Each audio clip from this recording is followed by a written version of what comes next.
موت سے پہلے آدمی غم سے نجات پائے گی. ظاہر بات ہے جب تک زندگی ہے تو غم ہے، تو موت سے پہلے نجات نہیں مل سکتی. اگرچہ اس کے بعد کا اگلا مرحلہ جو ہے، جو حقیقت کو جاننے والے ہیں وہ تو جانتے ہیں کہ اس کے بعد تو غم کا اور بڑا کڑا مرحلہ آنے والا ہے. اب تو گھبرا کے یہ کہتے ہیں کہ مر جائیں گے، مر کے بھی چین نہ پایا تو کدھر جائیں. اگر اللہ ہمیں معاف فرمائے، اپنی رحمت اور مغفرت سے ہمیں اب ڈھانپ لے، جیسے کہ حضور نے فرمایا الا یتغمدنی ربی برحمت. حضور نے فرمایا کہ کوئی انسان بھی محض اپنے اعمال کی بنیاد پر جنت میں نہیں داخل ہو سکے گا جب تک کہ رحمت خداوندی دستگیری نہ کرے. کسی صحابی نے بڑی ہمت کی، بڑے جرأت کا معاملہ کیا، پوچھ لیا کیا حضور آپ بھی؟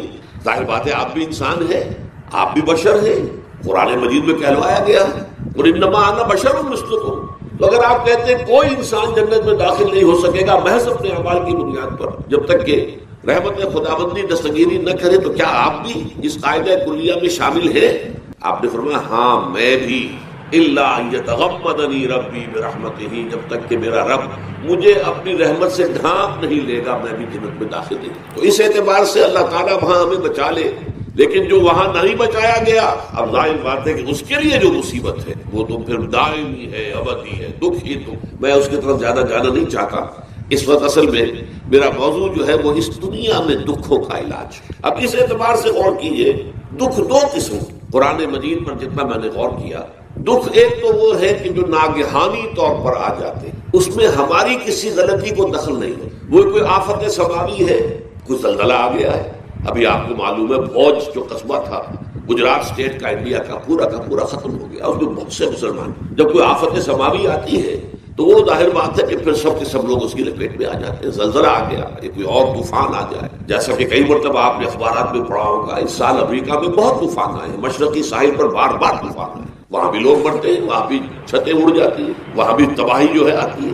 اس حوالے سے ایک تو ہے وہ ناگہانی آفات، آفت ارضی ہو یا آفت سماوی ہو. زلزلہ ہے یا آفت ارضی ہے، طوفان آ گیا ہے، کوئی سائیکلون آ گیا یا آفت سماوی ہے، یا کوئی آسمان سے بڑا سا پتھر آ جائے. آپ کبھی کبھی اخبارات میں پڑھتے ہوں گے کہ ایک بڑی چٹان پاس سے گزر گئی، بہت بڑی خلائی چٹان جو ہے زمین کے قریب سے ہو کر گزر گئی، زمین بچ گئی، ورنہ اگر وہ زمین سے ٹکرا جاتی تو نہ معلوم کتنا بڑا یہاں پر تباہی کا معاملہ. بڑے بڑے جو ہے شہاب گرتے رہے زمین کے اوپر، بڑی بڑی تباہیاں آتی رہی ماضی. تو ایک تو یہ ہے، اور ان میں بھی تقسیم کیجئے یہ ناگہانی تکلیف، ناگہانی مصیبت، یا کوئی آفت سماوی یا آفت ارضی.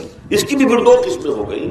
ایک وہ کہ جو افراد کو متاثر، انفرادی سطح، آدمی سڑک پر جا رہا تھا، پیچھے سے آ کر کسی گاڑی نے ٹکر ماری، گر گیا، ٹانگ ٹوٹ گئی. اب ظاہر بات ہے کہ اس میں اس کا کوئی قصور نہیں ہے، یہ اللہ تعالیٰ کی طرف سے بات آ گئی ہے. یا یہ کہ کوئی اگر اجتماعی سطح پر آیا، جیسا کہ زلزلہ ہے، یا جیسا کہ کوئی سائیکلون ہے، کوئی بڑا طوفان ہے، بہت بڑے فلڈز آ گئے ہیں. اس وقت بھی موزمبیق میں بہت بڑا فلڈ آیا ہوا ہے، ساؤتھ افریقہ میں، اور افریقہ میں پچھلے سال بھی بہت بڑا فلڈ آیا تھا، بڑی تباہی آ رہا.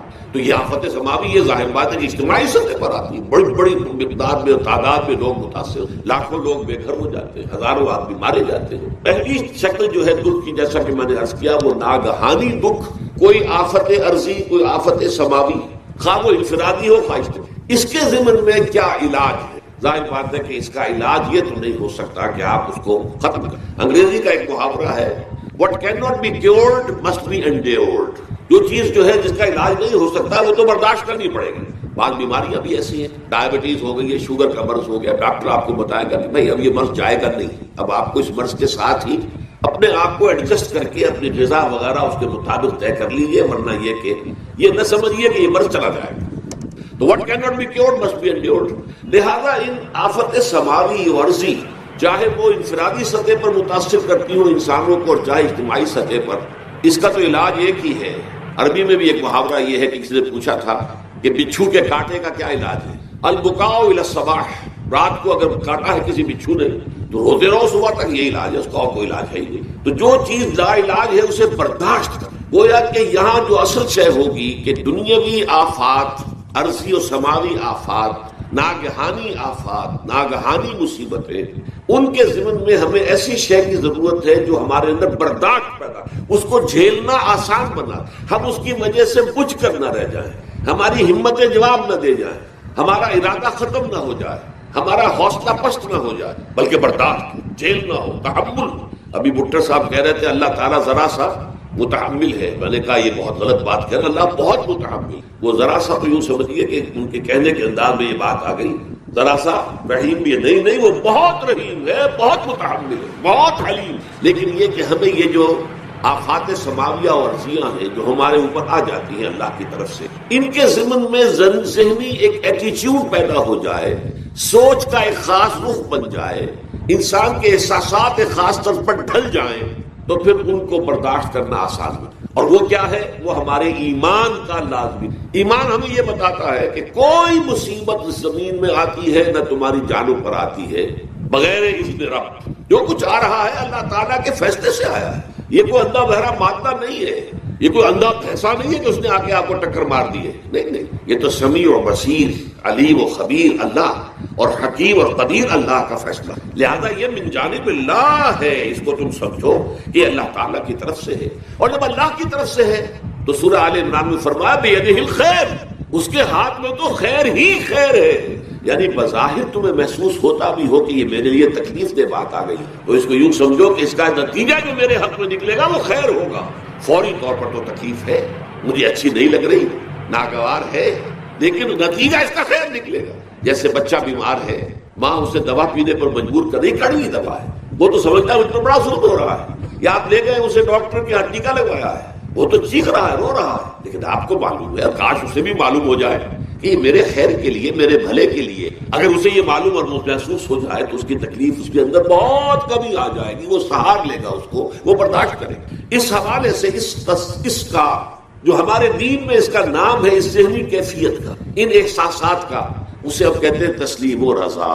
جو کچھ آ رہا ہے اللہ کی طرف سے آ رہا ہے، لہذا سر تسلیم خم. اے اللہ ہم قبول کر، رضا، ہر حال میں تیری رضا پر راضی، جو تیرا فیصلہ ہے ہمیں بصر و چشم ہے. تسلیم و رضا، ہم بھی تسلیم کی خو ڈالیں گے. بے نیازی تیری عادت ہے، اللہ تو بے نیاز ہے، لیکن اے اللہ تو ہمارے لیے جو بھی تکلیف کا تو نے فیصلہ کیا، ہم تسلیم کی خو ڈالیں گے. عادت پیدا کر لیں گے اپنے اندر کہ ہر ساقی ماریخ عین الطاف است، کہ میرا ساقی میرے پیالے میں جو کچھ ڈال دے اس کا لطف و کرم ہے.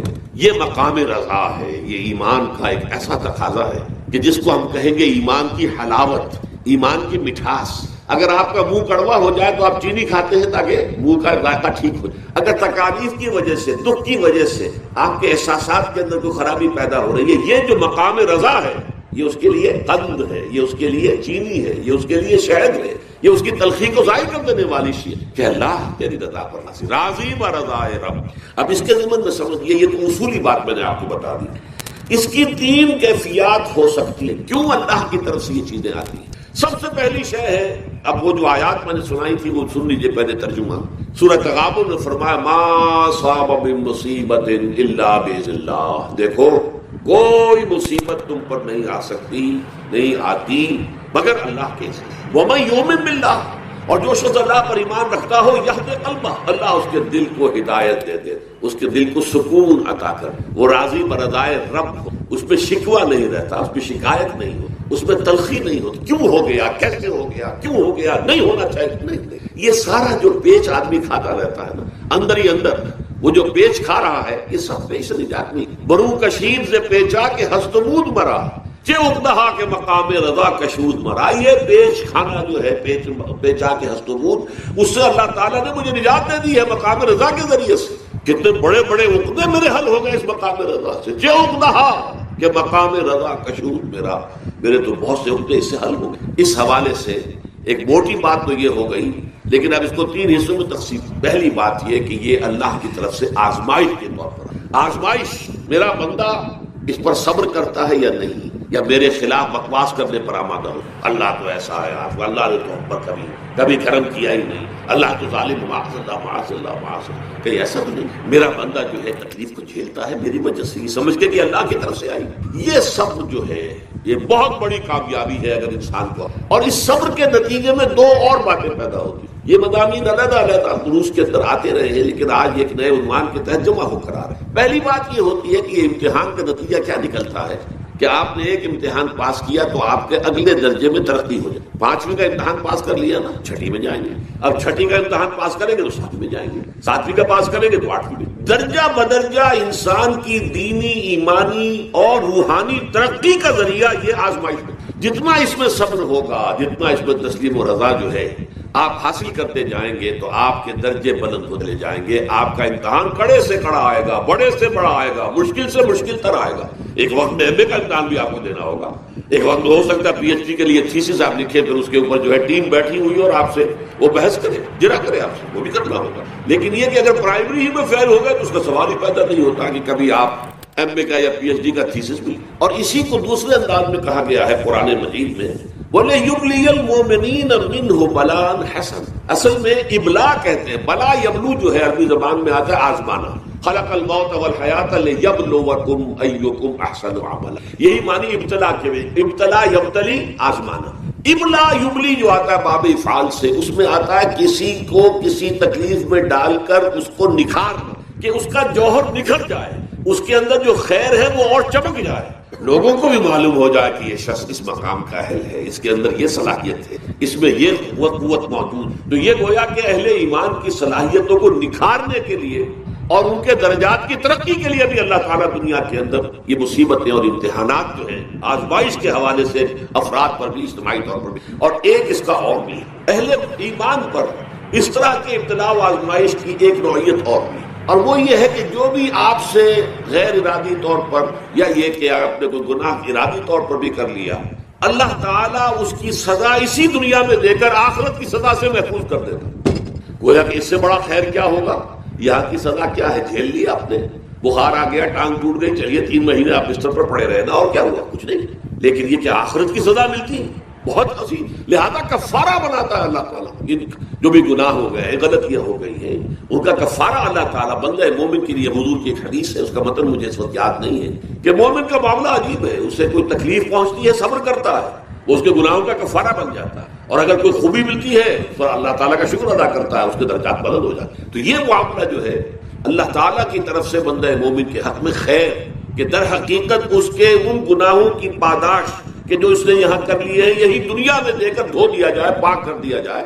جیسے آپ کو معلوم ہے دھوبی جو ہے کپڑے کو بھٹی میں چڑھاتا ہے، گرم پانی میں ڈالتا ہے کہ ڈالتا ہے تاکہ اس کا میل نکلے، اس کے آگے پٹکتا بھی ہے ذرا اس کو تاکہ وہ میل اچھی طرح چھٹ جائے اس سے. اسی طرح اگر دنیا میں ہمارے میل چھٹ جائیں، دنیا میں اگر ہمارے گناہ دھل جائیں تو یہ بڑے نفع کا سودا ہے، بڑے نفع کا سودا ہے، بڑے نفع کا سودا ہے.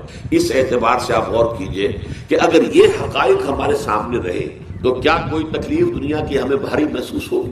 ہمیں تو بتایا یہ گیا ہے کہ عسیٰ ان تکرہوا شیئا وہو خیر لکم. آپ نے سنا ہوگا حضور نے سورہ رحمان کے بارے میں فرمایا ہے، سورۃ الرحمن عروس القرآن. یہ سورہ رحمان جو ہے یہ قرآن کی دلہن ہے. جیسے دلہن کو آپ خوشنما لباس پہناتے ہیں، آراستہ پیراستہ، اس کو گہنے اور اس کو زیور پہناتے ہیں، تو جس طریقے سے سجاتے ہیں آپ دلہن کو، اللہ تعالیٰ نے ایک سورت قرآن مجید میں یہ ایسی رکھی ہے سورہ رحمان کہ اسے خوب سجایا ہے. اس میں الفاظ کا در و بست، اس کا اپنا ایک ڈیوائن میوزک ہے. وہ تو اللہ تعالیٰ قراء جو ہے خاص طور پر مصر کے قراء، اللہ تعالیٰ ان پر رحمت نازل فرمائے، ان کی خطاؤں سے درگزر کرے. جس طرح قرآن کے انٹرنسک میوزک کو انہوں نے واضح کیا ہے. واقعہ یہ ہے کہ اگر یہ لوگ نہ ہوتے، شیخ عبد الباسط محمد عبد الصمد، شیخ محمود خلیل الحصری، یہ لوگ کہ جنہوں نے قرآن کے اس غنا میوزک، یہ لفظ جو ہے آپ حیران نہ ہو کہ میں یہ کوئی شاید توہین کر رہا ہوں قرآن کی، حضور نے یہ لفظ استعمال کیا ہے، تغنو، اس قرآن کو اچھی سے اچھی خوشلہانی کے ساتھ پڑھو. من لم یتغن بالقرآن فلیس منا، جو قرآن کو بہتر سے بہتر انداز میں، اچھی سے اچھی آواز میں، خوشلہانی کے ساتھ پڑھنے کی کوشش نہیں کرتا وہ ہم میں سے نہیں. بلکہ ایک مرتبہ حضور رات کے وقت آپ گشت پر تھے اپنے ساتھیوں کے حالات معلوم کرنے کے لیے. حضرت ابو موسیٰ اشعری رضی اللہ تعالیٰ عنہ ایک صحابی ہیں، ان کے گھر کے پاس سے گزر ہوا، وہ رات کو تہجد پڑھ رہے تھے، کھڑے ہوئے کیف کے عالم میں قرآن تلاوت کر رہے ہیں. حضور کو بہت پسند آئی ان کی قرات، کافی دیر تک وہاں کھڑے سنتے رہے. اب انہیں کیا پتا کون سن رہا ہے. بالکل اسی طرح سمجھ لیجئے ایک بات یاد آئی ہے، حضور فرماتے ہیں کہ جس طرح کان لگا کر اللہ قرآن کو سنتا ہے کسی چیز کو نہیں سنتا. ہمیں نظر نہیں آتا نا، ہمیں معلوم نہیں، ہم قرآن پڑھ رہے ہیں تو سننے والا کون ہے؟ سب سے زیادہ کان لگا کر خود اللہ.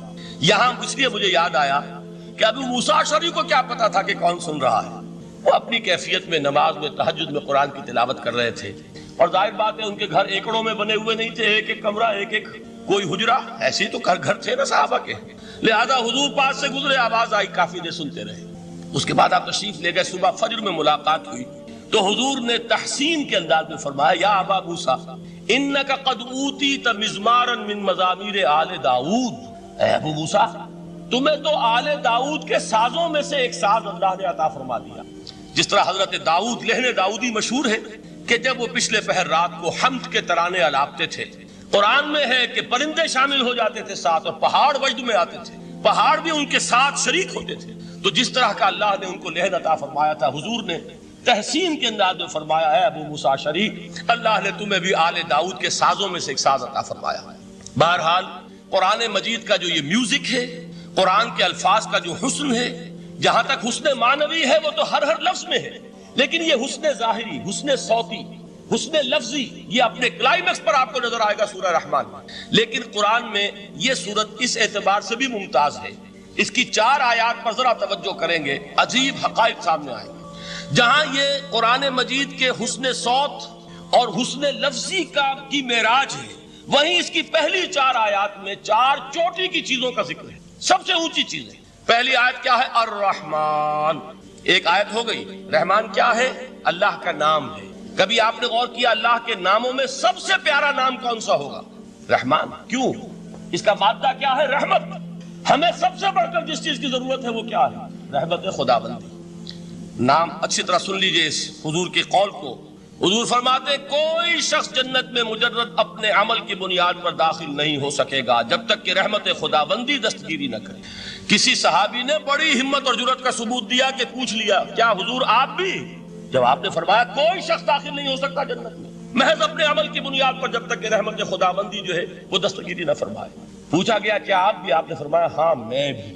آپ انداز کیجئے کہ اگر محمد الرسول اللہ بھی رحمت خداوندی کے ضرورت مند ہوں تو تاب دیگراں چے رسد، ہماری تو سب سے بڑی ضرورت رحمت خداوندی۔ اب یہ رحمت جو ہے قرآن مجید میں اللہ تعالیٰ کی یہ شان 2 الفاظ کے ذریعے سے آتی ہے، رحیم اور رحمان۔ اور کوئی مادہ نہیں ہے جس سے 2 نام بنتے ہوں اللہ کا، لیکن یہ مادہ ہے واحد رحمت کا کہ جس سے رحمان بھی ہے رحیم بھی ہے۔ رحیم صفت مشبہ ہے، رحمت دائم ہو جائے گی، مستقل ہوگی تو رحیم کہیں گے، اور رحمان اس میں رحمت کی ہے وہ شان ہے کہ جیسے ٹھاٹھے مارتا ہوا سمندر ہو، ہیجان کی کیفیت، طوفانی کیفیت، رحمت خداوندی کا طوفانی جوش، وہ ہے رحمان۔ آپ تو رہتے اس علاقے میں ہیں، آپ کو معلوم ہے عرب اگر بھوکا مرا جا رہا ہو تو کیا کہے گا؟ انا جوعان۔ پیاسا مرا جا رہا ہو انا عطشان۔ بہت غضبناک ہوگا غضبان، غضبان آصفہ قرآن میں آیا، بہت غضبناک۔ رحمان جس کی رحمت جو ہے جوش میں ہے، ٹھاٹھے مارتے ہوئے سمندر کے معنی۔ تو یہ اللہ تعالیٰ کے ناموں میں سب سے پیارا نام۔ اب آگے چلیے، الرحمن علم القرآن، رحمان نے قرآن سکھایا۔ رحمت خداوندی کا سب سے بڑا مظہر، رحمان کی رحمانیت کا سب سے بڑا مظہر قرآن ہے۔ ان میں جو منطقی ربط ہے اس کو سمجھتے جائیے۔ اچھا آپ یہ سوچئے جو علم بھی انسان کو حاصل ہوا وہ کس نے دیا؟ اللہ نے۔ سائنس کا علم کس نے دیا؟ اللہ نے۔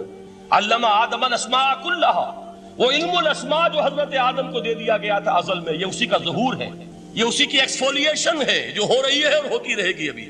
اور دوسرے علم ہے وہ کس نے دیا؟ اللہ نے دیا۔ لا یحیطون بشیء من علمہ الا بما شاء، مخلوق میں سے کوئی اللہ کے علم میں سے کسی شے کا احاطہ نہیں کر سکتا مگر وہ جتنا اللہ دینا چاہے۔ لیکن یہ کہ تمام علوم میں چوٹی کا علم قرآن، نوٹ کرتے جائیے، چوٹی کی چیزیں جمع کیجیے۔ اللہ کے ناموں میں چوٹی کا نام رحمان، اللہ نے جو کچھ انسان کو سکھایا اس میں چوٹی کا علم قرآن۔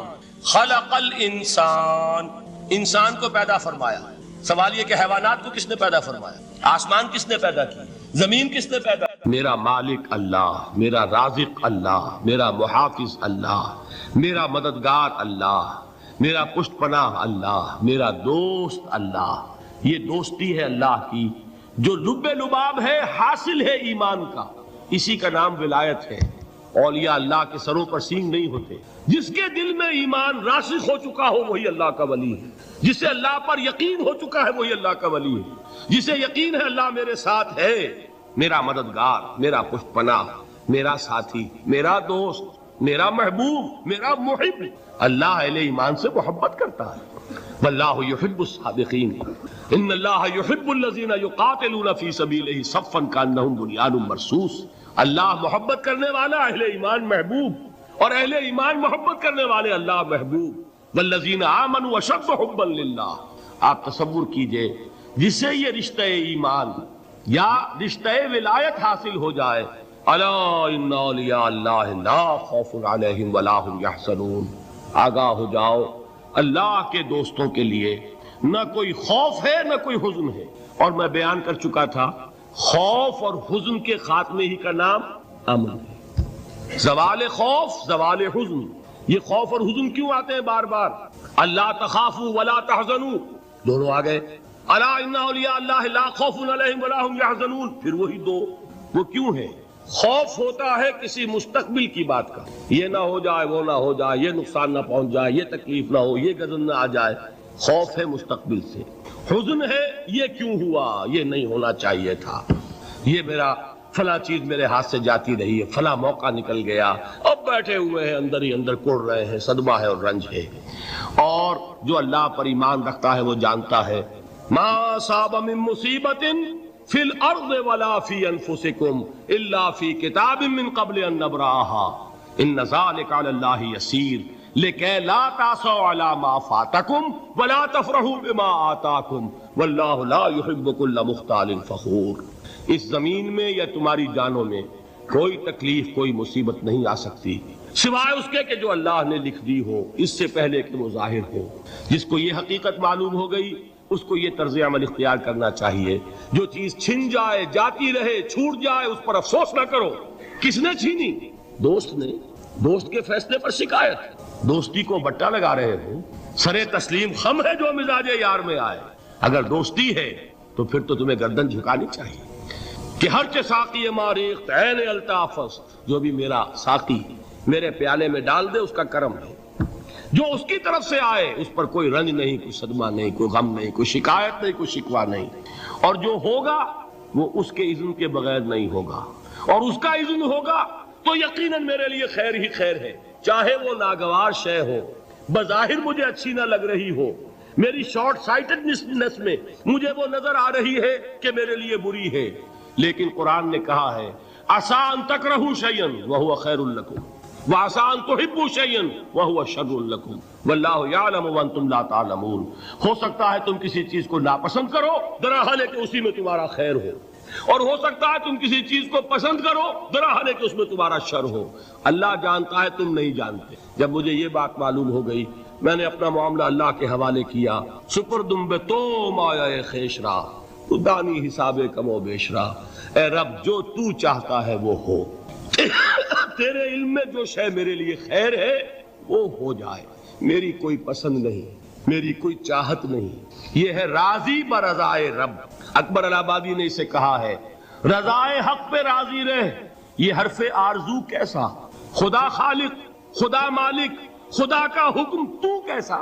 صبر کی ایک تقسیم ہے جو علماء نے، تین بنیادی قسم کے صبر۔ الصبر علی الطاعہ، اطاعت پر صبر کر، حکم ہے روزہ رکھو، روزہ رکھنا ہے، چاہے پیاس سے حلق میں کانٹے پڑ رہے ہو، مئی اور جون کا روزہ ہو، یہ جو ہے صبر علی الطاعہ ہے، اطاعت پر۔ اللہ آپ کہیں گے ہوئے سوات کا غان، صبح کا وقت ہے اور آپ کو وضو کرنی ہے، پانی موجود ہے لیکن یخ ہے، ہاتھ لگانے سے بھی انسان خوف کھاتا، اتنا یخ ہے، لیکن جب پانی ہے تو وضو تو کرنا ہوگا، صبر کرنا پڑے گا۔ یہ صبر علی الطاعہ کی ایک مثال ہے کہ اطاعت جو ہے اس کے لیے صبر کرنا، جھیلنا، اس کی سختی کو برداشت کرنا، اس میں جو تکلیف ہو، اللہ یہ کہ انسان بیمار ہو اور اندیشہ ہو کہ اتنے ٹھنڈے پانی کے استعمال کرنے سے جان جانے کا اندیشہ ہو، وہ بات دوسری ہو، لیکن ایک آدمی صحت مند ہے، کوئی ایسا عذر نہیں ہے، کوئی بیماری نہیں، تو اسے بہرحال وضو کرنا پڑے گا، اس لیے کہ وضو جو تیمم کی شرط ہے کہ پانی موجود نہ ہو، وہ شرط یہاں پوری نہیں ہے، پانی تو اویلیبل۔ تو صبر علی الطاعہ، اطاعت پر صبر،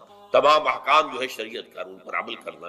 اب صبح کا وقت ہے، ابھی آپ کو بڑی بسا اوقات ہوتا ہے، آپ کا بھی تجربہ ہوگا، کوئی مریض ساری رات کراہتا رہا، فجر کے قریب آ کر کچھ ہو جاتا، سو جاتا، یہ بڑی ٹھنڈی جو ہے وہ نیند ہو صبح کی۔ اسی لیے اقبال کو جواب شکوہ میں جو اللہ تعالیٰ نے فرمایا تھا، کس قدر تم پہ گراں صبح کی بیداری، ہم سے کب پیار ہے، ہاں نیند تم، صبح کا اٹھنا تو تم پر بہت بھاری۔ یہ صبر علی الطاعہ، صبر علی الطاعہ ہوگا کہ کچھ بھی ہے، بہرحال فجر ہو گیا ہے، اٹھنا ہے، لازماً اٹھنا۔ یہ ٹھنڈی ٹھنڈی جو ہوا چلی، ایک سخت گرمی کا موسم ہو، حبس میں رات گزری ہو، صبح کے وقت کوئی نسیم سحری تھوڑی سی چلے گی اور ایسی لوریاں دے گی، ایسی تھپکیاں دے گی کہ آدمی جو ہے وہ چاہے گا کہ بس میں اب آرام کروں، اٹھنا ہے نماز فرض ہے۔ تو الصبر علی الطاعہ۔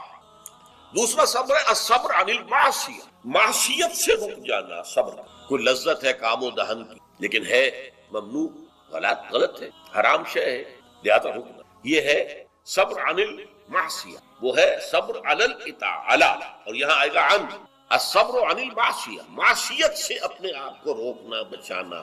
ٹیمپٹیشنز کتنی بھی ہوں، کتنا بھی جو ہے اس کے لیے آپ کے نفس کی طرف سے تقاضا ہو رہا ہو، کتنا ہی اندر سے وہ جذبہ ابھر رہا ہو، روکنا، تھامنا، بند لگا دینا آگے۔ تیسرا صبر ہے صبر علی البلاء یا صبر علی الایذاء، آزمائش پر صبر کرنا اور ایذا پر صبر، اور صبر عن الطبع۔ یہ صبر علی البلاء جو ہے، اللہ تعالیٰ جو امتحان لیتا ہے انسان کا، ابتلا، آزمائش۔ اللہ کی راہ میں جہاد کرنے میں ابتلا آ رہا ہے، آزمائش آ رہی ہے، جان دینا پڑے، مال دینا ہے، یا اور اسی طرح سے اللہ کی طرف سے آزمائش آ گئی ہے، آپ پر کوئی مصیبت آ گئی، آیا اس میں آپ صابر رہتے ہیں یا اول فول بکنا شروع کر دیتے ہیں اللہ کے خلاف؟ جی ہمارے ساتھ تو اللہ نے کوئی خیر کیا ہی نہیں، سب بھول گئے جو بھی اللہ تعالیٰ نے پہلے احسان کیا، کیونکہ ایک آزمائش آ گئی۔ تو صبر علی البلاء۔ اب اس کے دو حصے ہیں جو میں نے بیان کیے، ایک ہے صبر علی الایذاء، آپ اسلام کی دعوت دے رہے ہیں، کوئی آپ کو ایذا پہنچاتا ہے، سخت ایذا، یہ ایذا وربل بھی ہو سکتی ہے، یہ ایذا فزیکل بھی ہو۔ وربل ایذا، پاگل ہو گئے، تمہارا دماغ خراب ہو گیا، تمہاری عقل الٹی ہو گئی، اوندھی ہو گئی، تم کسی برے، کوئی بری جو روح ہے اس کے زیر اثر آ گئے، کوئی جن تمہارے اوپر قابض آ گیا، شیطان۔ یہ کیا ہو رہا ہے؟ وربل ایذا، زبان سے۔ اور ایک یہ کہ مارا جائے، پیٹا جائے، جیل میں رکھ دیا جائے، بھوکا رکھا جائے۔ اور ایک اسی کا مرحلہ آتا ہے ذرا بعد میں، جب وہ غلط معاشرہ اچھی طرح ٹھوک بجا کر دیکھ لیتا ہے کہ یہ ایذا سے تو یہ باز نہیں آئے، اپنی جمے ہوئے ہیں، ٹکے ہوئے ہیں، ڈٹے ہوئے ہیں، تو پھر کوئی لالچ دیا، دیکھو ہم تمہیں اپنا بادشاہ بنا لیں گے، تم یہ بات چھوڑو، دیکھو ہم تمہیں قریش کی جس عورت کی طرف اشارہ کر دو جس کا حسن تمہیں اچھا لگے، ہم اس سے شادی کر دیں، تمہیں جتنا مال و دولت چاہیے تمہارے قدموں میں ڈال دیں گے، تمہارے بتوں کو برا لگے۔ یہ نہ کہو یہ بات۔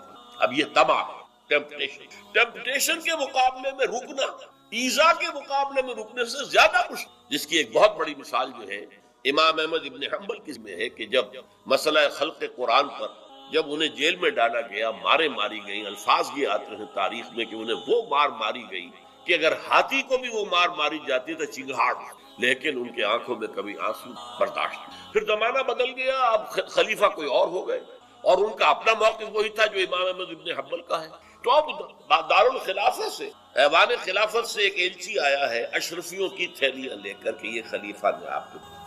اس پر حضرت امام احمد بن حنبل رو پڑے، اے اللہ میں اس آزمائش کا اہل نہیں، یہ آزمائش سختر ہے اس مار سے کہ مجھے جیل کے اندر، اس سے رکنا بہت مشکل۔ تو میں نے یہ صبر کی قسمیں آپ کو گنوا دی، صبر علی الطاعہ، صبر عن المعصیہ۔ نمبر 3 صبر علی البلاء، علی الابتلاء، اس کی 2 قسمیں۔ صبر علی الایذاء، اس کی 2 قسمیں، زبانی کلامی، وربل یا فزیکل، جسمانی طور پر۔ اور پھر صبر عن الطبع، ٹیمپٹیشن کے مقابلے میں آپ کو یہ صبر کی۔ اللہ انہا تذکرہ، یہ لفظ بہت اہم ہے، تذکرہ، ذکرہ، تذکیر، فذکر بالقرآن، کیا معنی ہے اس کے؟ یاد دہانی، صحیح طریق ترجمہ ہے یاد دہانی۔ السلام علیکم ناظرین، ڈاکٹر اسرار احمد کی مزید بیان سننے کے لیے ہمارے یوٹیوب چینل کو سبسکرائب کریں، لائک کریں، بیل آئیکن پریس کریں، شکریہ۔ ایک ہے کسی کو کچھ سکھانا، نئی بات سکھانا، ایک ہے یاد دہانی، اسے ایک چیز معلوم تھی کوئی بھول گیا، یاد کرانا۔ جیسے آپ کے کسی دوست نے آپ کو بہت قیمتی قلم دیا تھا، آپ نے اسے بہت سنبھال کر اپنے ٹرنک میں رکھ دیا، اب سال ہا سال ہو گئے، نہ دوست سے ملاقات نہ وہ یاد، اچانک آپ نے کسی روز ٹرنک کھولا اور وہ قلم آ گیا، تو آپ کو دوست یاد آ جائے گا کہ نہیں؟ اسی لیے قرآن آفاق و انفس کے لیے آیات کہتا ہے، ہم اپنی آیات دکھائیں گے تمہیں، نشانی جس کو دیکھ کر تم ہمیں پہچانو۔